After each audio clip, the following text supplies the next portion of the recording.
Solomon's reign begins with a sentence about love. Solomon showed his love for the Lord by walking according to the statutes of his father David.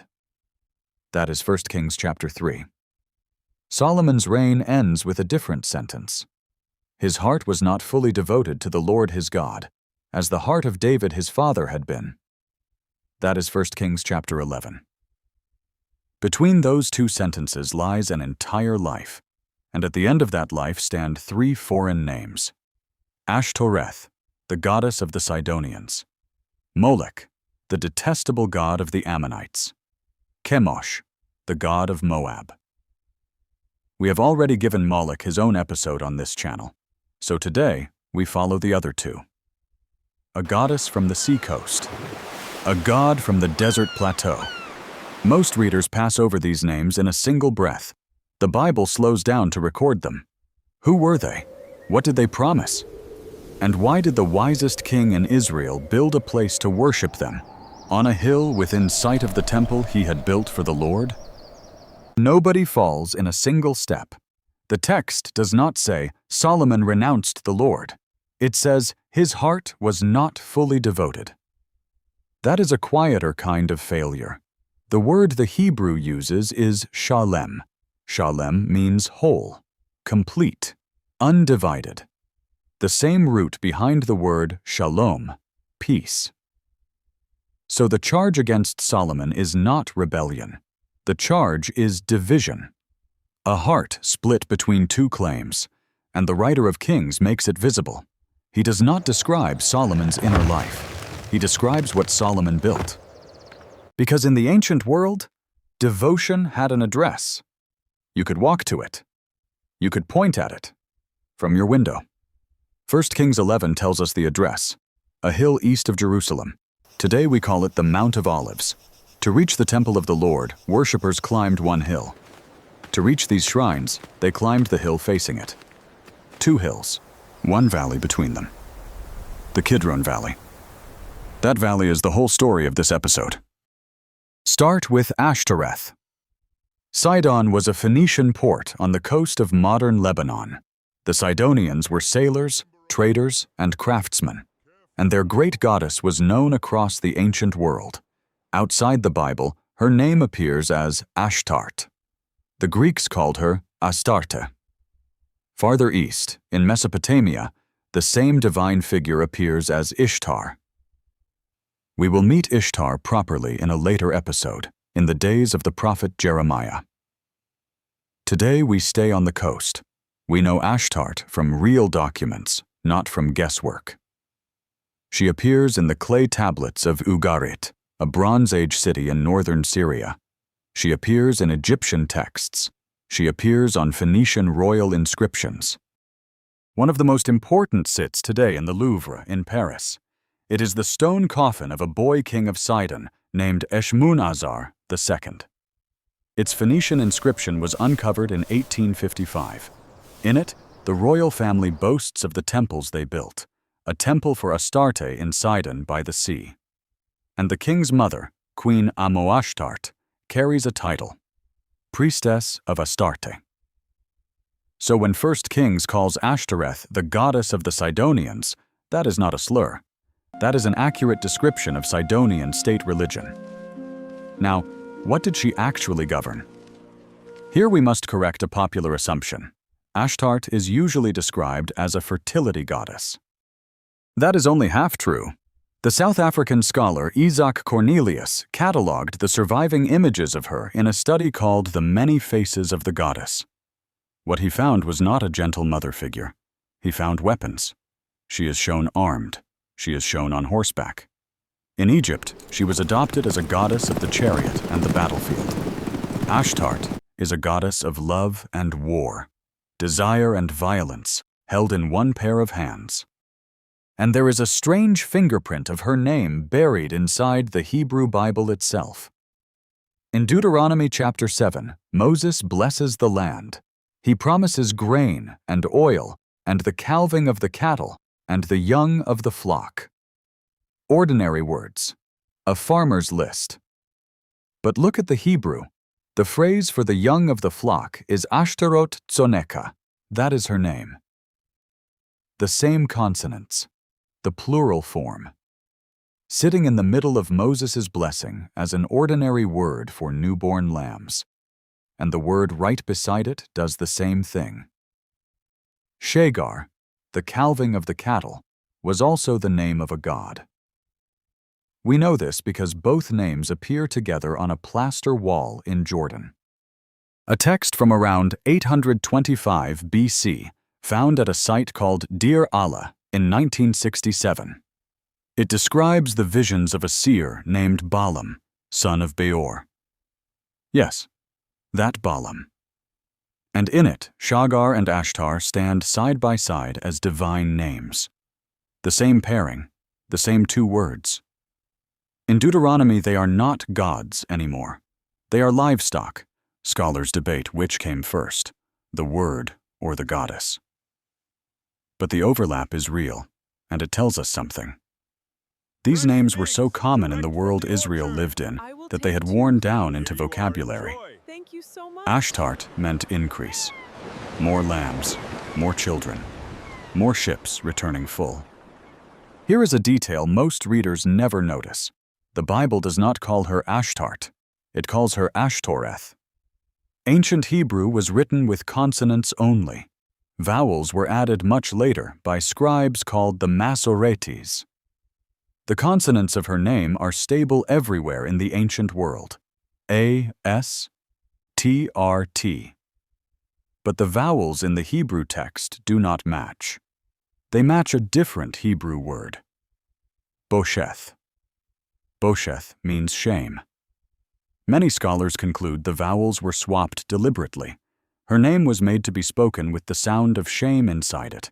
Others are more cautious, and note we cannot date exactly when this began. Either way, the effect is the same. Israel's scribes refused to let the goddess be named on her own terms. Every time a reader says Ashtoreth out loud, a verdict is spoken with it. Now cross the Jordan River and go east up onto a high, cold plateau above the Dead Sea. This is Moab, and Moab's god is Chemosh. In Moabite, the name is Chemosh. Its meaning is genuinely unknown. Anyone who tells you otherwise is guessing, but his role is not unknown at all. Chemosh is a national god. Numbers chapter 21 preserves an old poem that calls the Moabites the people of Chemosh. Not merely his worshippers, his people, his nation, his property. This is the ancient logic of the world Israel lived in. Each land had its god. Each god had his land. Your borders were his borders. Your defeat was his defeat. We heard that logic once before on this channel. In the Jephthah episode, Jephthah sends a message to the Ammonite king and says, in effect, "Keep what your god, Chemosh, gives you, and we will keep what the Lord our God gives us." That is not Jephthah's theology. That is Jephthah speaking the diplomatic language of his neighbors. And for a long time, Chemosh was only a name on a page. Then in 1868, a stone came out of the ground. A missionary named Frederick Klein was traveling in what is now Jordan. Local Bedouins showed him a black basalt slab lying at a site called Dibon. Dibon is biblical Dibon. The slab was covered in ancient writing. Word spread. Rival collectors began bidding, and in the dispute that followed, the stone was broken apart. Before that happened, a paper impression had been taken of the surface, a wet squeeze pressed onto the inscription. From that impression and the recovered fragments, the text was reassembled. Today, it stands in the Louvre. We call it the Mesha Stele, the Moabite stone. It dates to roughly 840 BC, and it is a king of Moab speaking in his own voice. "I am Mesha, son of Chemosh Yatti, king of Moab." His father's name contains the god's name. Read the inscription and one thing becomes overwhelming. Chemosh is mentioned about a dozen times. Mesha explains that Moab fell under the power of Omri, king of Israel, because Chemosh was angry with his own land. Then Chemosh relented. Then Chemosh gave orders. Go, take Nebo from Israel. Mesha attacks at night and fights from dawn until noon. And then comes the line that stops the reader. Mesha says he devoted the town to destruction.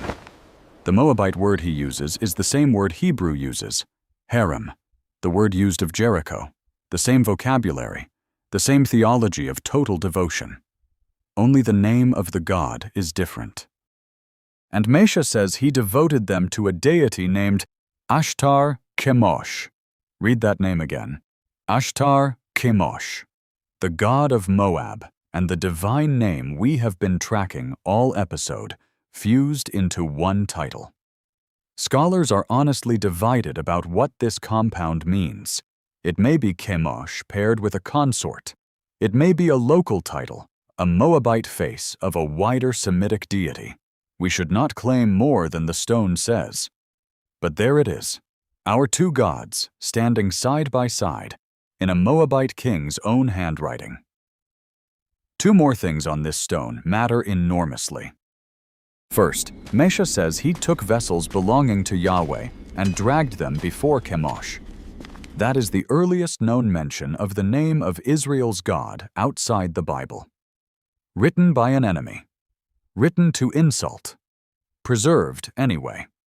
Second, a line near the end has been read by the French epigrapher André Lemaire as a reference to the House of David, though other specialists still contest that reading and imaging work continues. We report the debate. We do not settle it. And Moab keeps speaking.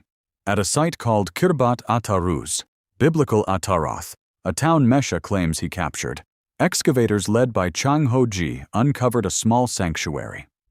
Inside it, a stone incense altar with Moabite writing on it. It was published in the journal Levant by Adam Bean, Christopher Rolston, P. Kyle McCarter, and Stephen Wimmer. An ordinary altar. A working shrine. Chemosh was not a metaphor. He had furniture. Now return to Jerusalem, to the hill east of the city. 1 Kings tells us Solomon built high places there. A high place is simply an open-air worship platform. The text is careful and slightly strange. It names Chemosh and Molek as receiving high places on that hill. For Ashtoreth, it only says Solomon followed her. And then the Bible falls silent for 300 years. Kings rise. Kings fall. The nation splits in two. Then in 2 Kings chapter 23, King Josiah begins tearing down every shrine he can find. And the writer tells us exactly what Josiah found still standing east of Jerusalem. High places for Ashtoreth of the Sidonians, for Chemosh of Moab, for Molek of the Ammonites. Built, the text says, by Solomon, king of Israel. 3 centuries. 3 centuries those platforms stood on that hill. Solomon built them for 1 generation of political convenience. They outlived him by 10 generations. The Hebrew even puns on the location. The hill is called Har Ha-Mashhit, the Mount of Corruption. It sounds almost exactly like Har Ha-Mishha, the Mount of Anointing. 1 letter apart.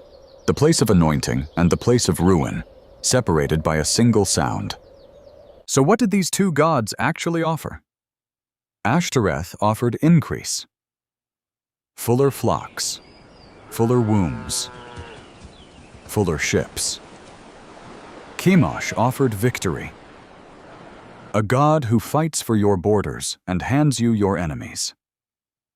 Look closely, and you will see the appeal. These gods asked for ritual. They did not ask for a life. They wanted offerings at the right times, in the right places. They did not want the whole heart. That is the difference the writer of Kings is pressing on. Not that Israel's God offered less, that Israel's God asked for everything. Shalem, whole, undivided. Solomon never denied the Lord.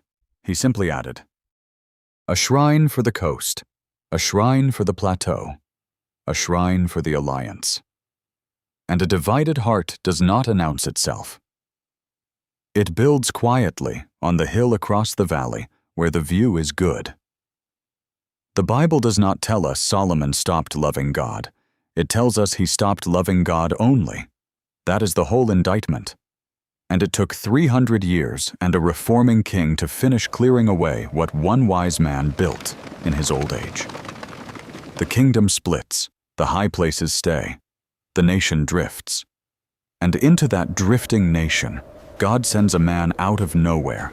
No genealogy, no temple, no title, just a message, and a drought, and a mountain, where the question of a divided heart will finally be asked out loud. How long will you waver between two opinions? That is where we go next.